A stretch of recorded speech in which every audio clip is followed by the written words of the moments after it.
Hello everyone, good evening. So get ready with me. So first ato na ay herba na ng hato buhok. Then second ato na ay bugkoton, ato na ay plastaron kay para way manglupad way magsamok-samok sa hato paghilamos. So wait a minute na So may hilamos na kita guys. So done na guys. So next is mag skincare na kita. So ako na i-flex an ako skin perfection. So pinakauna ay ang toner, next ang BB cream and morning and sunscreen. So ang ikatulo ang night cream. So may nato gamitong kuman guys ang night cream. So first guys is a toner. Ato na siya inudlod sa tubay ko kay para mga ang mga lipaan, mga namikit na mga germs. Then iapilato yan guys sa to liog kay para sa mapantay ang pagkaputi, diba? Oh, ganyan.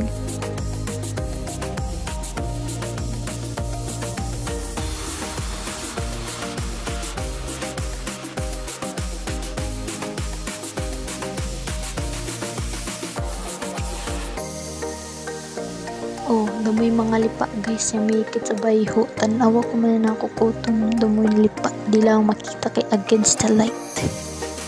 So next guys is ang night cream.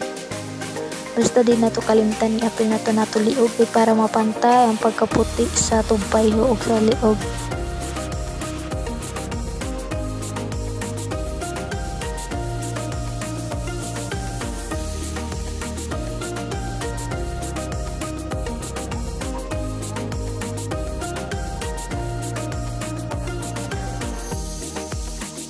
So guys, tapos na ako guys skincare. So ako ipakita sa iyo ang effect ng skin perfection.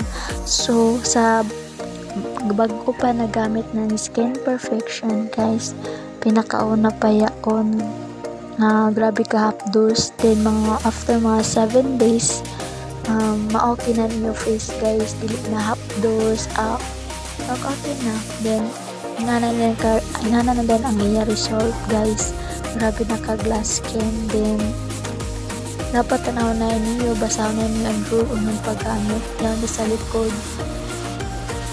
I-flex ko guys kung ano kada yan yung skin perfection naman. Pag skin perfection na kamo guys para to dak. So manito, bye.